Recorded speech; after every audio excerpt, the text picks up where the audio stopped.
residue from that process. So get to the, look at this next slide on page 7. The big pink sphere is the holding tank. And then there are other various spots where they're coal tar either spilled or leached.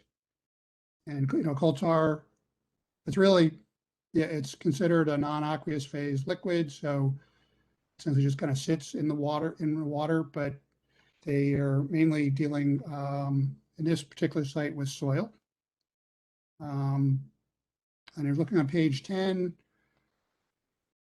where the site, where they're proposing, essentially, they're going to extract product from the former holding tank, and they're going to use in situ solidification.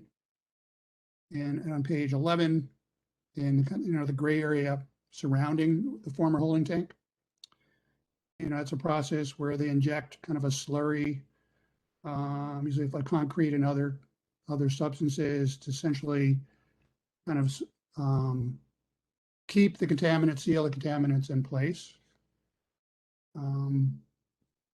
Seems to be kind of a standard extraction process that they're using. And in the process, they will create temporary fabric structures, and I guess they'll move it, around the site. And one of the key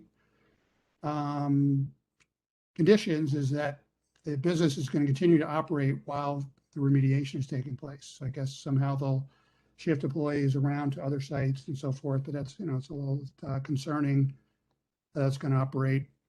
Because remember, 50 can't, even with the fabric structure, you're getting good whiffs of coal tar when you walk by.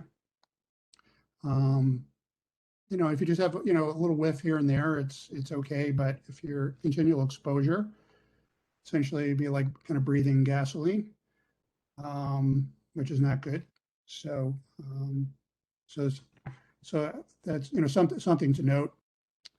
And go in detail about the ISS process. They'll have, a community air monitoring plan in place.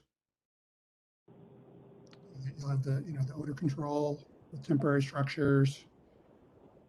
Hose down the trucks that, that will be staging on site. Department of Health was on the meeting. They said there's no issues with health threat there.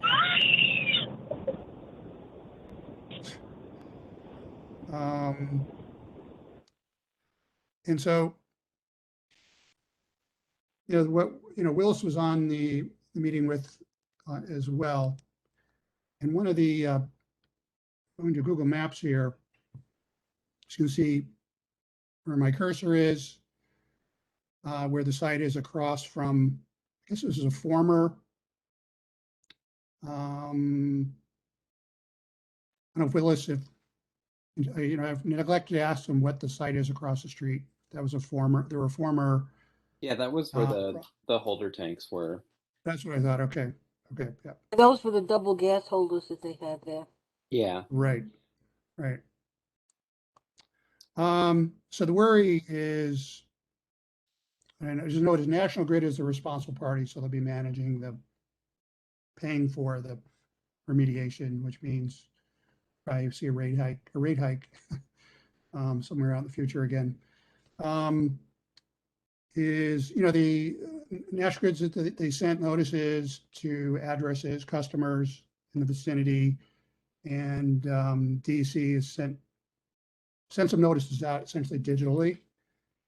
But where it is, you have Cooper houses that are in close proximity, as well as Cooper Park. And so we suggested them that they do distribution of notices on the ground with physical notices. Because we've heard from board members that there are definitely residents in that complex who are lacking broadband connections. And So I think they just need to utilize the old-fashioned way of communicating and just get, post some notices where appropriate in that complex. And some other areas that I would suggest too, like at Cooper Park, like work with the Parks Department, get some notices up there in case, they smell odor, et cetera, that, who they can contact to. And so, so that's it in a very, very broad, small nutshell. That it's, as far as manufactured gas plant cleanup sites, this is, I guess, not as significant as, some others like 50 Kent and 25 Kent and it's a massive one over in Gowanus. But I don't know if folks had any questions or concerns about this proposal. Thanks, Steve. It wasn't my understanding, but maybe we should try to get clarity. I thought that the current operations there were gonna cease during the remediation if they were moving stuff off site. Okay. Yeah, maybe we get clarification. I thought I heard that they were kind of going to shift around, which Yeah. it Well, doesn't there make will sense. be. They're gonna post the reporting right soon at some point this week. Yeah. So yeah, maybe we can go back and check that. Yeah. Okay. So any folks have anything to add or questions, concerns? That a question? Oh, go ahead. Good. Well, just quickly, I live on Kingsland, which is only, what is it, 2 full blocks away, across Yeah. from Cooper Park houses, and I haven't seen any notices at all. Neither have I gotten an email about it. But if Okay. you have seen the notices, or if we get one from the board office, I can give it to Greg, and they can, because Deb Benders, who's the president of the Residents Council, can definitely get it circulated. And don't forget, Julia still lives in Cooper Park, and she can definitely do some outreach. And William Vega's on the ground everywhere, Cooper Park. So between that 3, we can definitely get the word out for, just for folks to keep an eye on it. Okay. Was the But I have previous not question seen about any whether notice.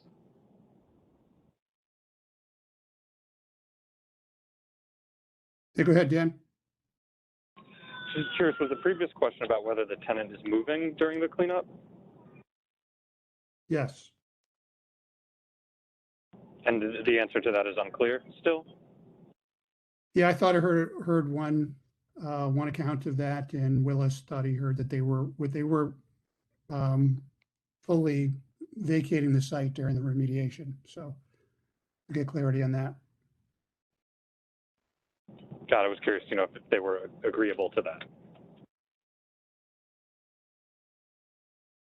Yeah, Did that's, Or if they have, Did no they choice. say who the owners of the property is?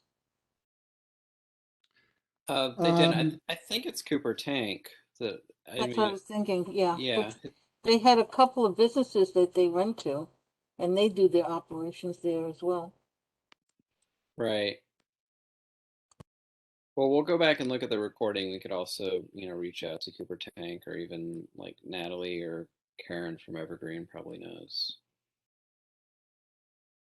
But Dan, to your point, my guess is that if they're relocating, that it wouldn't necessarily, I mean, I don't know, it wouldn't be like dissimilar from like an eminent domain. Like, I'm sure they're being compensated for moving off the land if National Grid is having to pay for the cleanup, would be my assumption. That would make sense.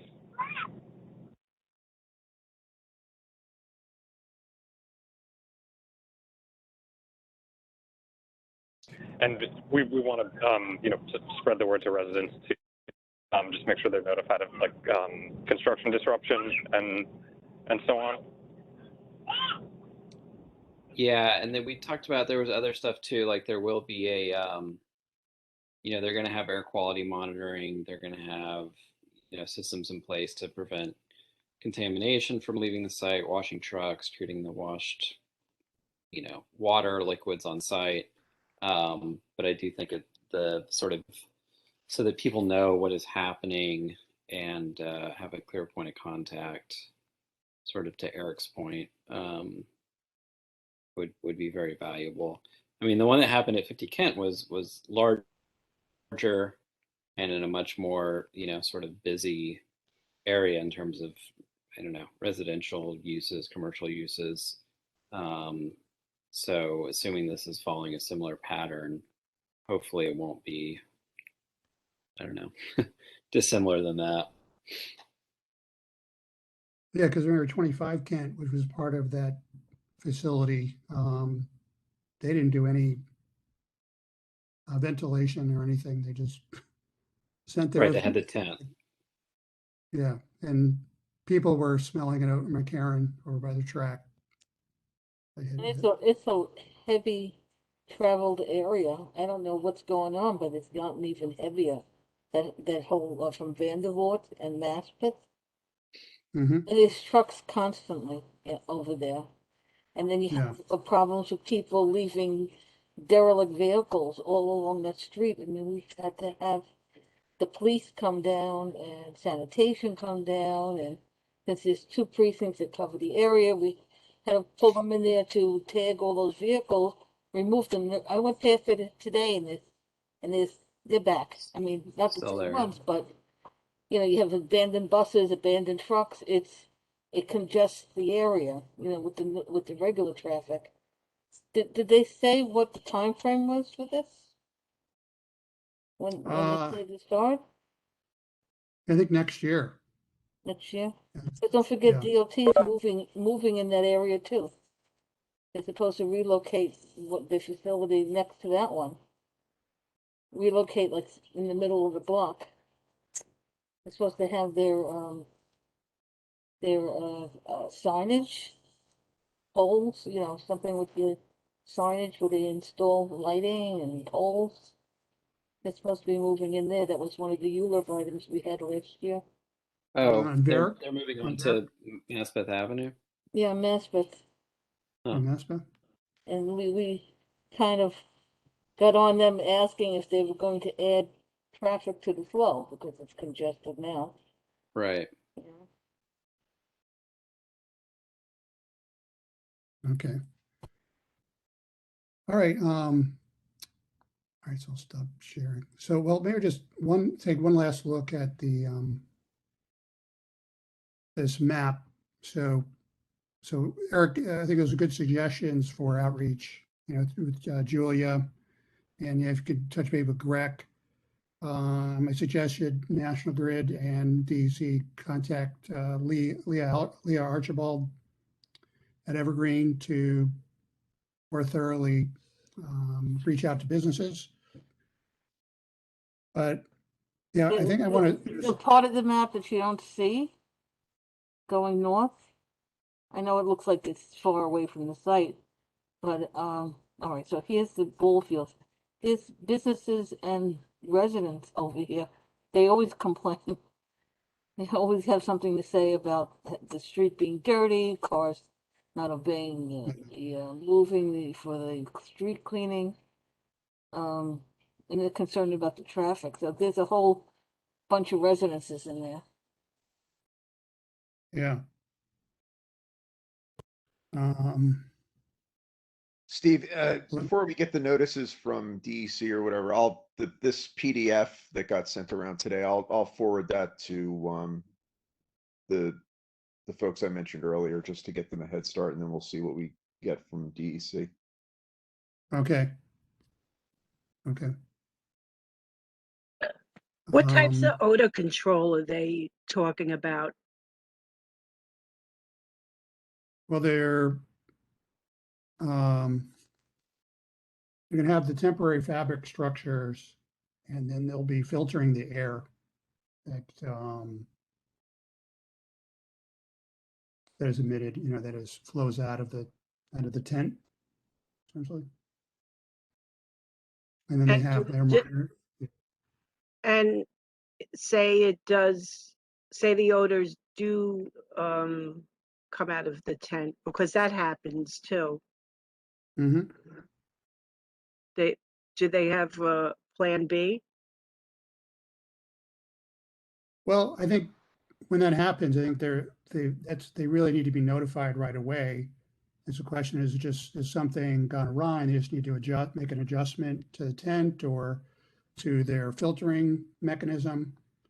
As far as, an alternative, I don't know what an alternative would potentially be or if they have one. But we could note that, put that to them.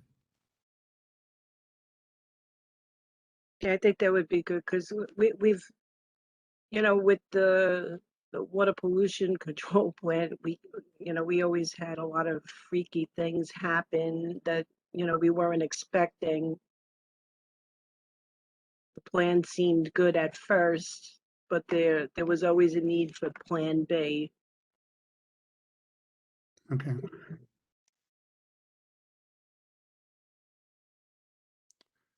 All right. Well, I drafted a comment for DEC, which we have until December 17th to submit. So time for the board to approve it. And I was, thanks to Willis's urging that they moved the meeting back and subsequently moved back the deadline for comment submission, which thankfully gives the board time, because through their normal cycle, there's really no time for us to, as a committee, review, the proposal and then get it to the full board. We basically we'll have to ask for an extension every time. So, just summarizing kind of what I wrote down here was just one of the main concerns is community notification.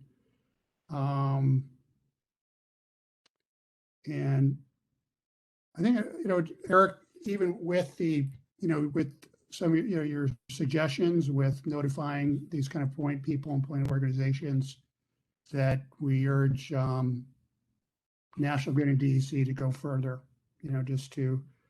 or we could connect them to Julia Foster and or Greg to help facilitate getting notices in people's hands. Yeah, And absolutely. okay. And then as far as the residential buildings, you've noticed there's kind of a triangle below Cooper Park between Metro, basically kind of surrounding the park, but it's Maspeth, Metropolitan, and Morgan, that they very least kind of cover that area. But I don't know if folks, as far as residential, but I'm trying to think across, on Maspeth, across Cooper Park on the north side of the park, is residential or commercial or manufacturing? I don't know if folks know that block. On Morgan?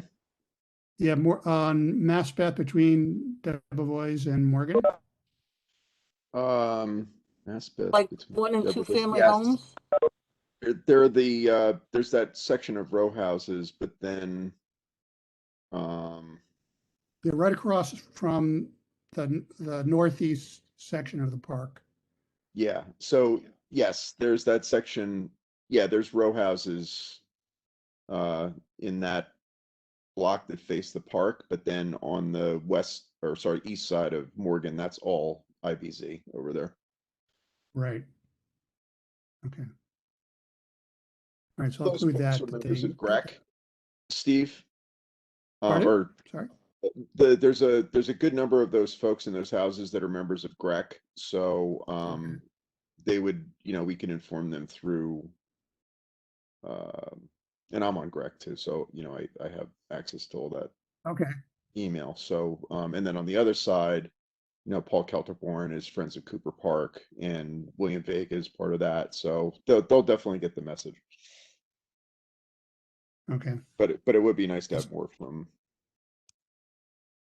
All right, so I think let's do that as well, and then, but let's urge these two entities to do what they can to go further.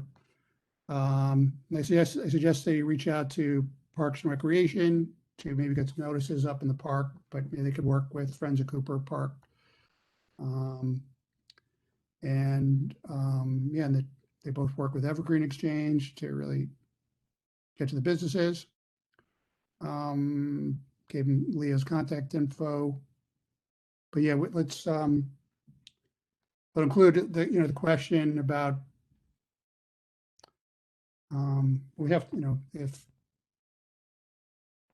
I think if what I could praise it is if we play back the video before the full board meeting and we confirm whether the business will relocate during the remediation or not.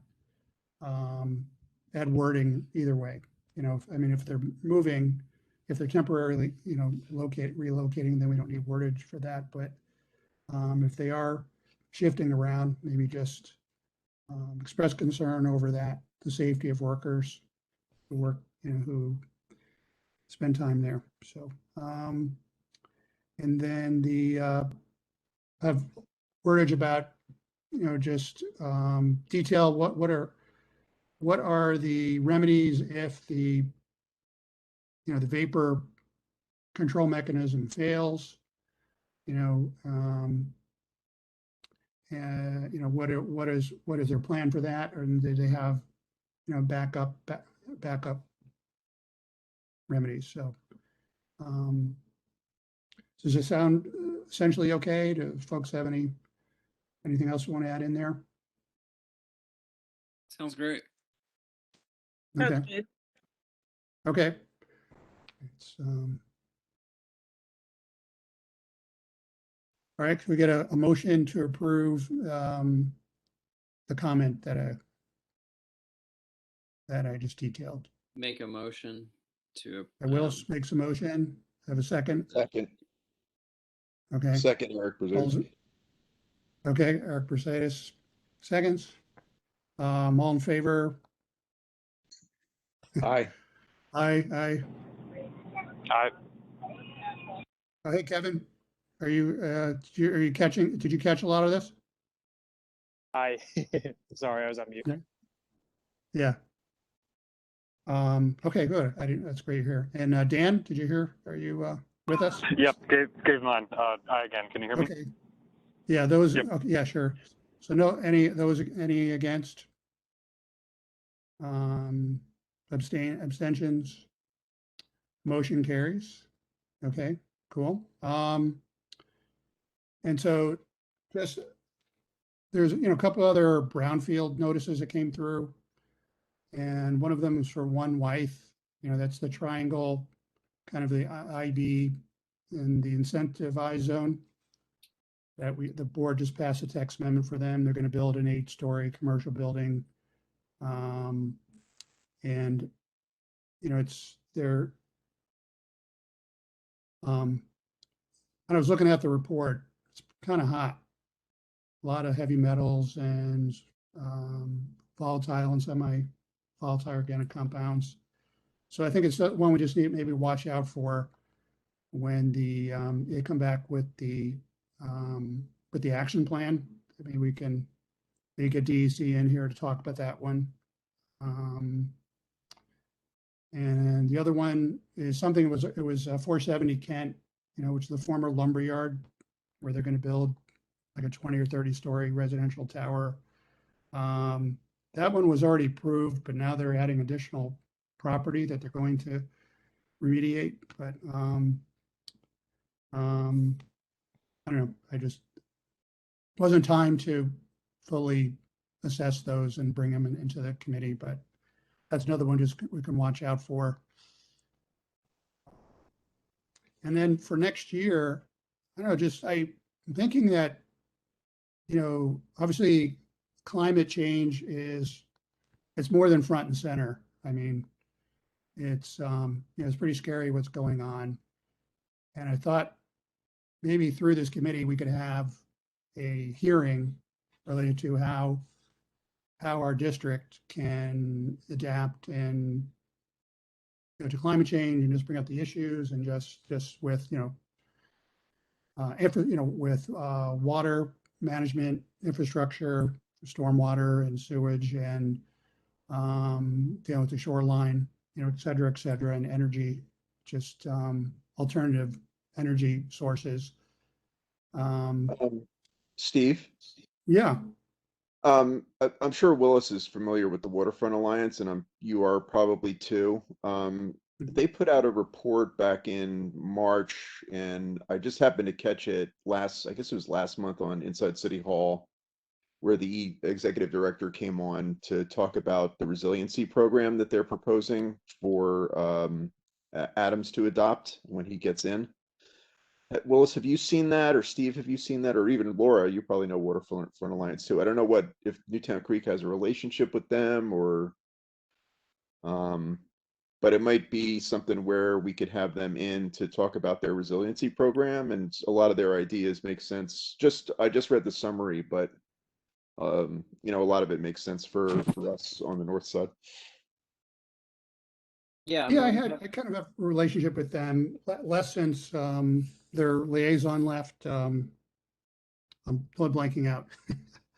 Help me out, Willis, our main guy who's on the Newtown Creek Alliance. from what, Louis Kleiman? Louis Kleiman. Yeah. I don't know who is taking over for him, but is this their wedge guidelines or something beyond that? I think this is different. What Eric's talking about, they have the Rise to Resilience Yeah, Coalition. exactly. Okay. Yes. Where's the chat?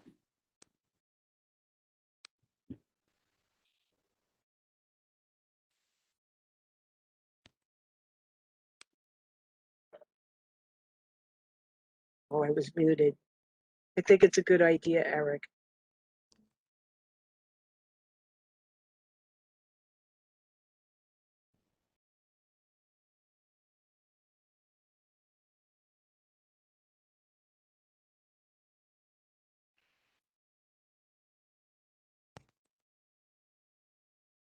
Yeah, I can't remember the executive director's name now. Hold on. Yeah, Courtney. New one there, but I want to say I attended a seminar before the pandemic, so I can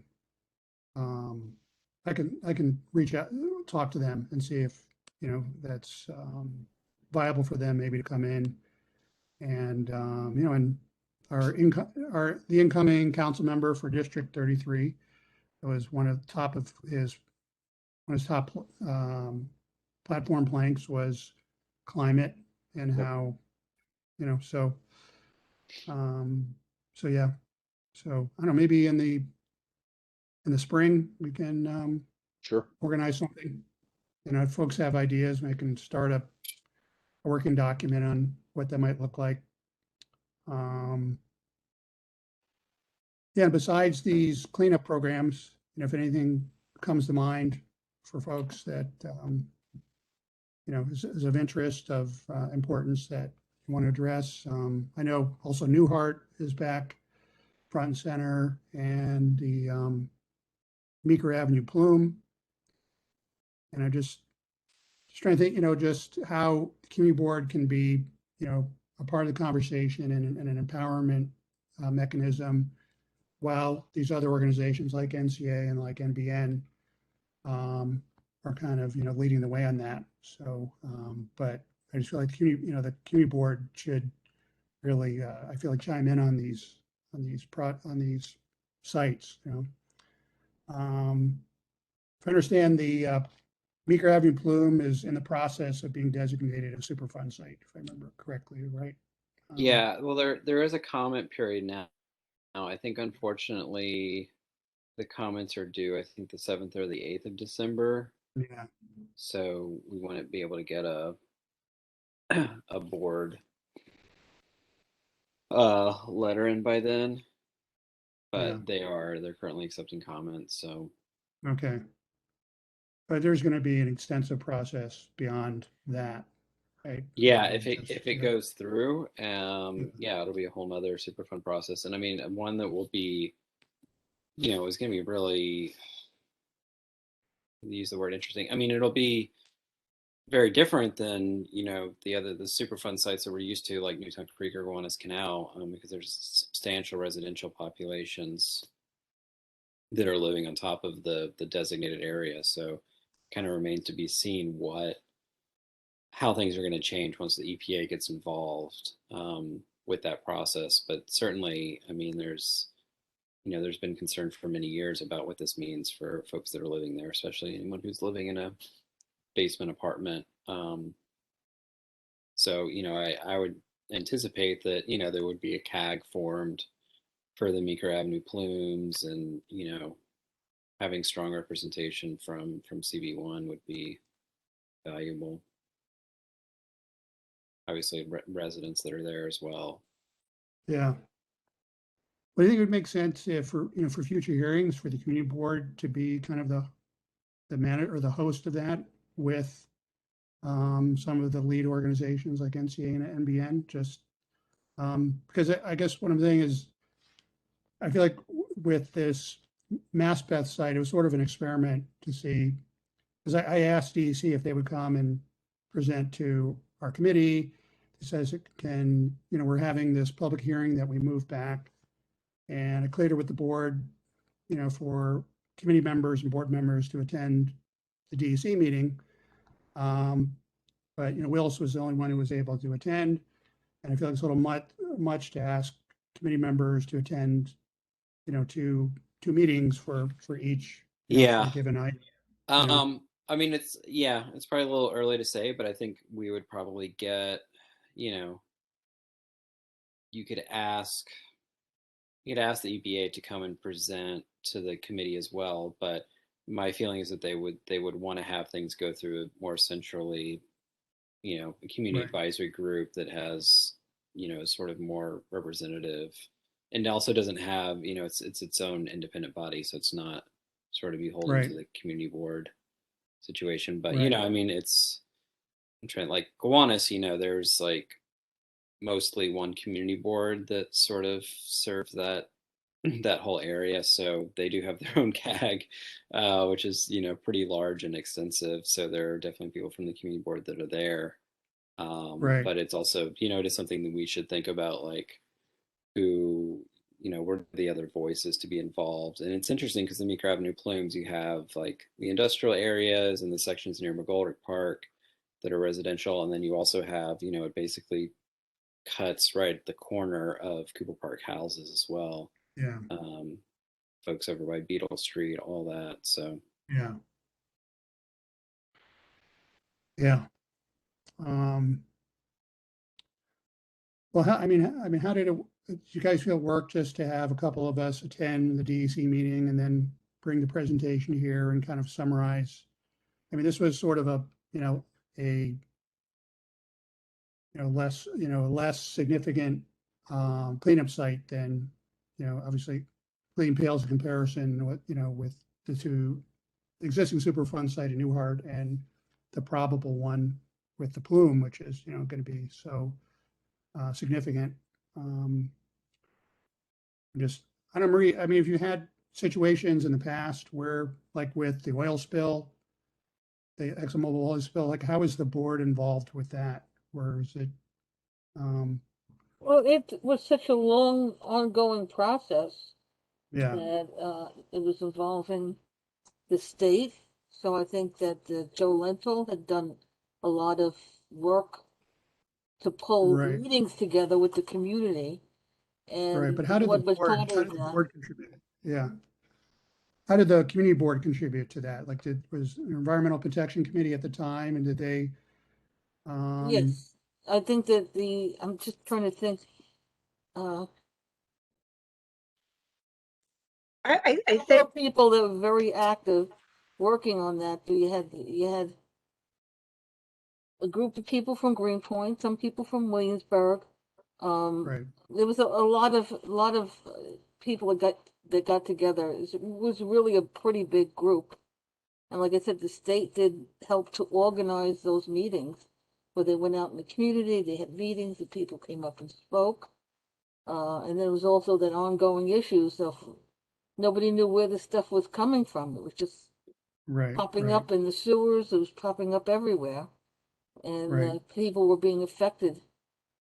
So it was a long haul until they finally, got Yeah, them no, I to understand. I'm focus just on trying that. to figure how the form of our committee and the community board can, Well, can I think, be, like I said, at that time, there was no yeah, formal group. There was so many different people who were coming in and out with issues that a group did get formalized, and it's I'm just trying to think what happened was because nobody would take ownership, and they finally nailed it down that who was going to like take the ownership of that, and right, they had to dump money into it. So then at that time, the sewage treatment plant was also going into planning for renovation, so there was a lot of focus.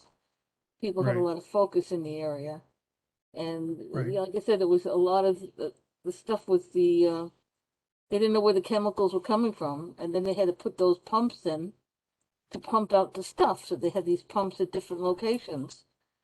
Right. Uh, yeah, so it was, there was a quite a big discussion. It was a big push by the community.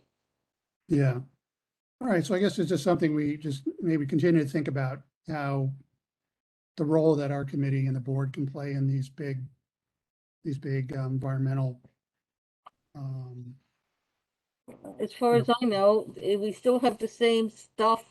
It's still underground as they begin developing, and I yeah, guess changing how the process of how clean it can be or what they can use to make it clean. It's gonna be continuing. yeah, It's just the funding from the feds and from the state. If it's a Superfund site, how yeah. is this all going to happen to make whatever has to Yeah. I happen? just wonder, I mean, do we maybe, technically, sorry, go ahead. technically, the community board is, has a seat in a lot of the advisory committees and stuff, like even the NICMIC, um, you know, it started out where there were people appointed from 3 different areas, community board, borough president, and city council.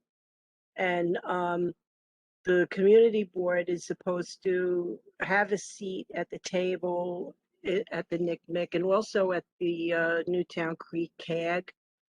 Um, it's just that I think what happens is that there's always, a new, a new environmental chair that comes on, and things get kind of lost in the mix.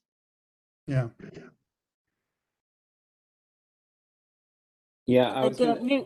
I'm sorry. Do you remember Inez Pasha, Laura? Okay, so Inez was pretty much on the environmental concerns and a lot of the breakthroughs into what has to happen with the environment. They worked on it. They had the Williamsburg Bridge contamination with the lead. There was a lot of issues that were going on that you could see. I just think that now a lot of things are pretty much coming up where we don't see it. So I don't know, Yeah. I think that we haven't lost view of all the old issues, and now it's just concerned about any new issues. I mean, the Newtown Creek, you have the sewage treatment plant, which was a battle for like 30 years, I would say at least. And now everything that comes up is like a piece here, piece there. It's not that focused where a lot of people are coming in on top of it. Yeah. Is the community board getting all of the notices and things from all of these different CAGs? I don't know. I don't know if it's something that we would normally get. I think whatever I get gets filtered through the committees. So if we've seen it, it goes to the committees. If we haven't seen it, then maybe they're not active. I don't know. Oh, they're certainly active. Like, I mean, for instance, the Newtown Creek CAG.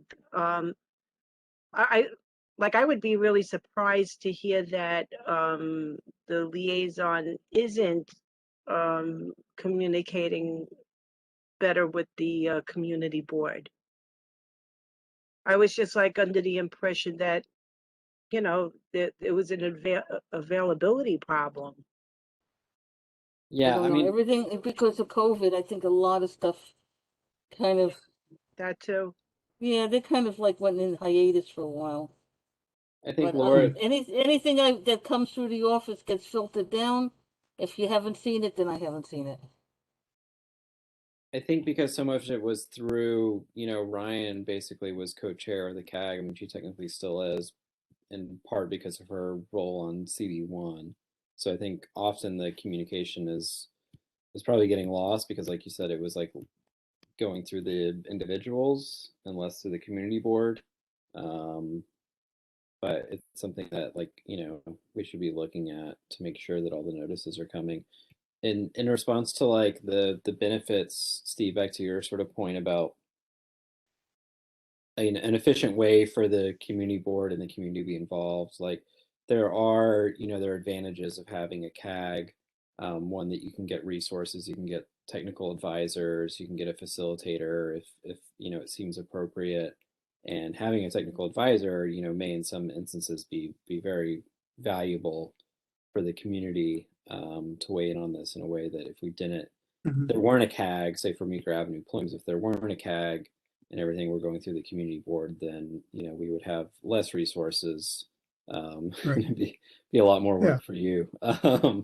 as the That makes sense. Makes sense. presumed Yeah. chair of the environmental committee. So I mean, it's also a thing too, where it's just like, like this is what I'm saying. Like Meeker Avenue Plumes may end up being a sort of more contentious process because we don't know what it's going to entail in terms of some of the remediation and access to people's homes and buildings and things like that. Yeah.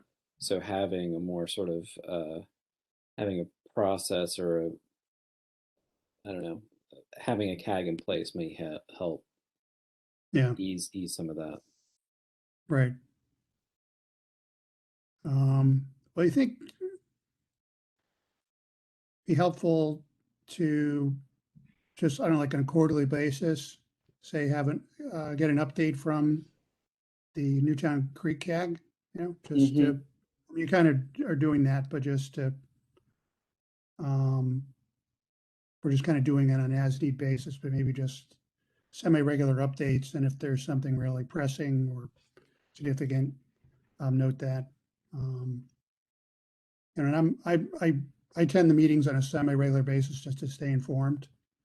And gratefully that the meetings are recorded so you can play them back if they don't attend. But you guys definitely get into the weeds. Yeah. So okay, well, let's just make it something to keep thinking about. And I guess as the Meeker situation evolves, and if a CAG emerges or for that or some sort of entity, I guess we'll revisit how the community board can be a part of that, or work with that group. So, all right.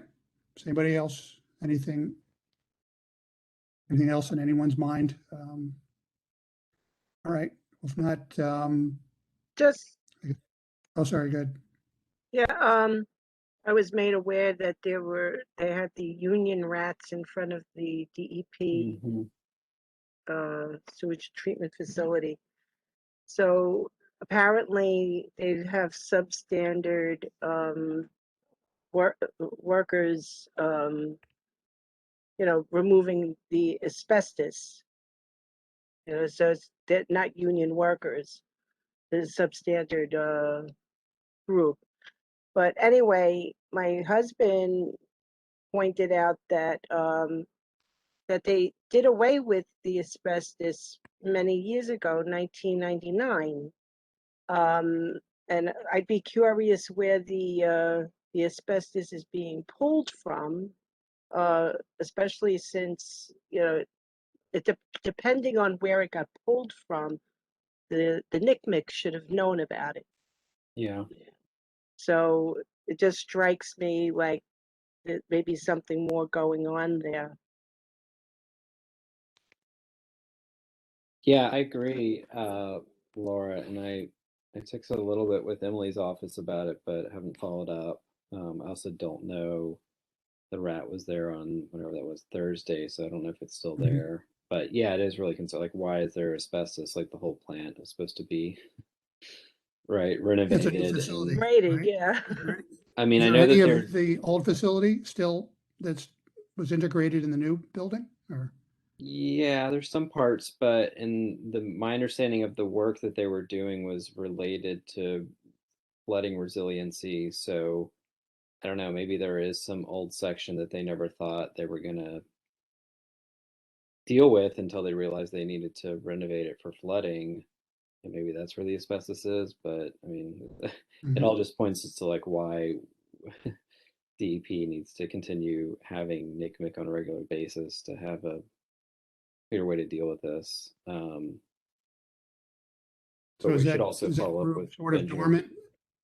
dormant for the moment, NCMEC, I or mean, essentially, no and yes. Like, essentially, DEP like stopped funding the group. We always had a facilitator, and then the last facilitator retired a few years ago, and they decided not to continue the position. And we asked that they do, and they just haven't done it. So it's kind of been left up to I don't know, whoever. It's very valuable to have a clear chain of communication with DEP about stuff related to the treatment plant, and that hasn't necessarily been the case. So um, yeah, that's kind of where we are.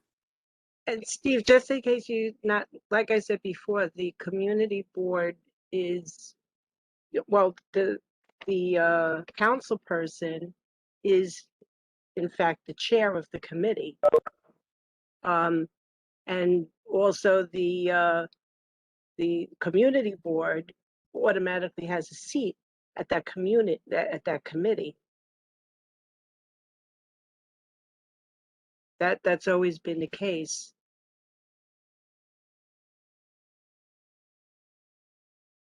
so should there be a push to revive the group, or?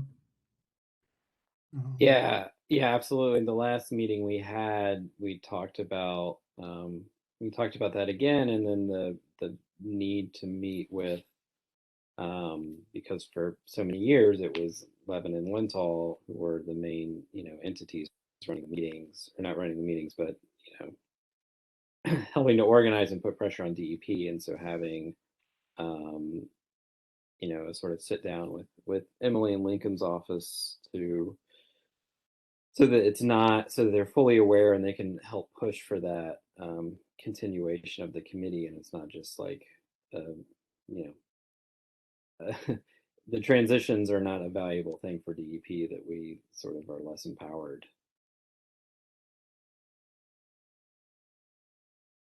I mean, DEP doesn't really even realize it, but the committee always had bylaws, and they that was done in sync with the community board and DEP and the councilman's office. Yeah, But I think that the council persons actually, I think it was Fisher at the time. right, They had to create all those advisories of how they were going to operate, come down to like an agreement. That's where the NCMEC came out of, and the council people were the ones who were appointing the individuals. So it would be up to them, whoever the new people are. I think it was probably just the one who represents Greenpoint, but how they're going to handle it. Is that something they're going to continue? I mean, that would be a question that should be posed to them, because they were the leaders in terms of setting up the group and appointing members to the NCMEC. yeah, the community board, council persons, right, the borough president's office. Right, but I think everything we had to do, we had to send to both. We had to send to both the council person and the borough president Right. to make sure that they were appointed. Even though we recommended somebody, they could turn around and say no. you know, that was the whole issue. Every time we were running new membership too, there was like people that had to put their names in again. Other I other just than don't know this, what I don't know what the parameters are now. Like I said, I remember from going back to Fisher. yeah. At Well, this beyond point, this, yeah, I was gonna say, just beyond this issue with the non-union asbestos abaters and, you know, where the source of the asbestos is, I mean, there's, Well, what role would, they have to probably have contracts for that. We have to see if we yeah, can pull the contracts out to see what right. they would But have. beyond that, what would NCMEC do at this point, now that the plant is up and running and, you know, the nature walk is completed? I mean, are there still ongoing issues with that plant? Yeah, I mean, well, the main thing has been the National Grid project and the, you know, to capture the biogas, which was promised to us that would be done in January of 2016, and we haven't had without a proper mechanism. You know, we're just sort of like sitting there waiting and getting very periodic updates and finger pointing from National Grid in the city. So that certainly, and all you know, that project's going to continue to expand in terms of the amount of organic material that's going to be coming into the plant. So there's that. There's regular maintenance issues around the facility that, you know, just frankly are always going to be an issue. Like there's stuff with the nature walk or the surrounding, you know, the entire 50-acre campus. There's odors, there's stuff that happens, and it doesn't. I'm not saying that, you know, that NCMEC needs to be like a monthly meeting like it used to be, but I think that having um, a, a liaison of someone who's responsible for basically collecting issues and communicating that to DEP and getting responses and organizing meetings. It can be on a sort of need, you know, whatever necessary basis. But I think I mean, hopefully Laura agrees, but I think there's a lot of necessity for that because it's like we haven't been having these regular meetings for a while, and Yeah, DEP's just been like, well, everything's done, you know, and it's still there's issue after issue arising. So yeah, it And I depends on think a how, lot of this was tied to the ULURP. A lot of it was like you can't go ahead and do anything because it was written to the ULURP that they had to have this committee right. functioning. So if they're trying to say we're done, and so I don't know legally how that ties into the ULURP action. You know, how they can just put a deadline on something and stop. it was supposed to be active until all of the contracts are completed. But there's been a push to keep the NCMEC up. Like Will said, there's always going to be an issue. I mean, to put it in perspective, you know, the plant just a couple of years ago came into compliance with the 1972 Clean Water Act. Woohoo! So, so 1972. So, That I was the mean, year I graduated high school. yeah. I mean, you know, like I, I'm picturing that there has to be some kind of movement forward if they're going to get into the new century.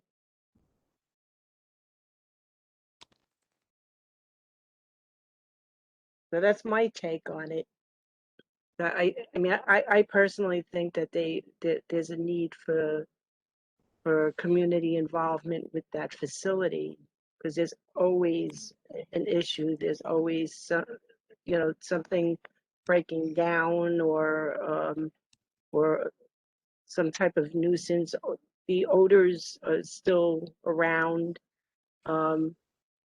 I noticed. Yeah, And also the chemical they use, I guess, to dampen the odor, sometimes it feels a little caustic, you know, but I Oh, the know it's chlorine. less, yeah.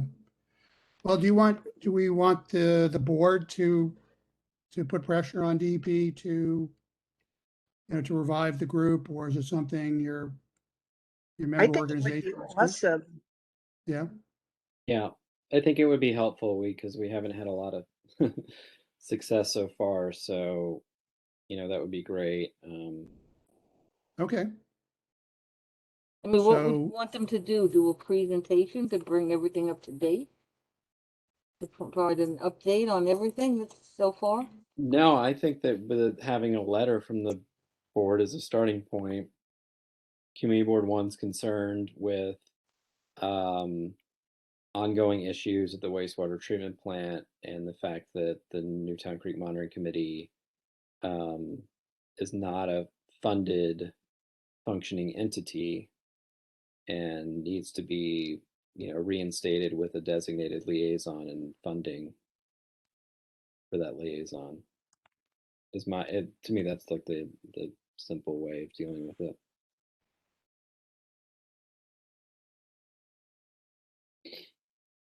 That okay, was perfectly put. okay. We have a motion for the board to send a letter to DEP, essentially to say revive Newtown Creek Monitoring Committee through funding and to, sorry, my brain went a little dead here.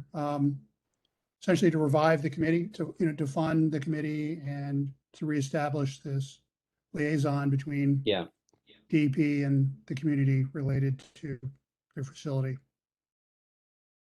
Is that all right? Yeah. Okay.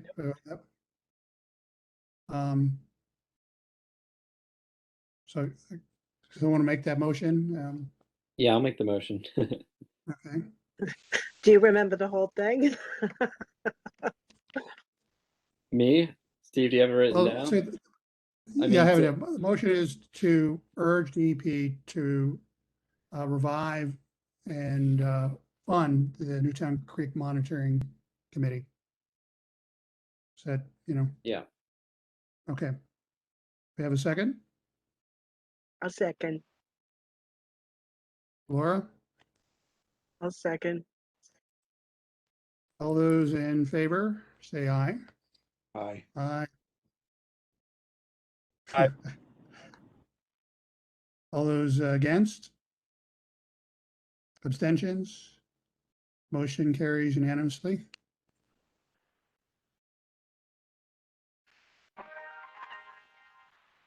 Okay. All right. Anything else? That was some good housekeeping. Mhm. All right. So we have a motion to adjourn. Second. Thank you, Steve. Okay. All right. Thanks a lot, guys. Have Thanks, a great Steve. holiday. Happy Thanksgiving. Yeah, and Good night, we'll everybody. Happy Thanksgiving. look to schedule a meeting beginning of the new year sometime. So, Cool. all right. Okay. All right, guys. Bye all. Bye. Bye-bye. Have a good night. Thanks, Marie. Have a Good night. Good night. Bye-bye.